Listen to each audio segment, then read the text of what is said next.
আসসালামু আলাইকুম, কেমন আছেন সবাই? আশা করছি আল্লাহর রহমতে খুবই ভালো আছেন। আর শেয়ার করছি একদম দোকানের মতো মুচমুচে পেঁয়াজু, কোনোরকম ডাল বাটাবাটি ঝামেলা ছাড়াই 5 মিনিটে এই পেঁয়াজুগুলো আপনারা তৈরি করে নিতে পারবেন।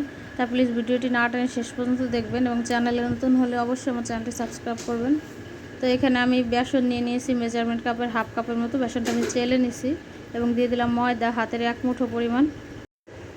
মসুরির ডাল দিয়ে দিলাম হাফ কাপের মতো। এটা আমি আধা ঘন্টা আগে পানিতে ভিজিয়ে রেখেছিলাম।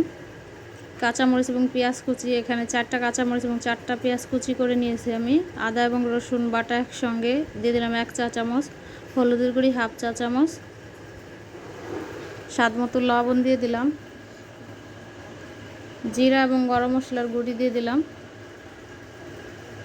এবং একটুখানি পানি অ্যাড করে দিচ্ছি আমি। তো এখন আমি এই মিশ্রণটাকে মেখে নেব।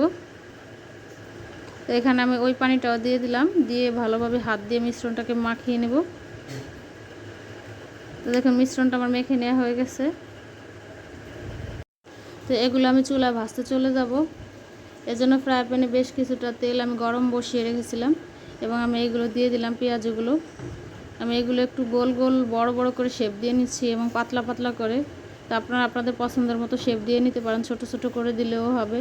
তবে এইভাবে দিয়ে নিলে পেঁয়াজগুলো খুবই মুচমুচে হয় এবং খেতে খুবই মজা লাগে। তো দেখুন আমি উল্টে পাল্টে ভেজে নিলাম। আপনারা আপনাদের পছন্দের কালার করে ভেজে তুলে নেবেন। তো দেখুন হয়ে গিয়েছে। তো মাশাআল্লাহ দেখতেই পাচ্ছেন যে কতটা সুন্দর হয়েছে। এটা খেতেও খুবই মজাদার হয়েছিল। আর যদি ভিডিওটি একটু ভালো লাগে, উপকারে লাগে, অবশ্যই আমার চ্যানেল সাবস্ক্রাইব করবেন এবং বেশি বেশি শেয়ার করে দেবেন। তো আজকের ভিডিও এই পর্যন্তই। আল্লাহ হাফেজ।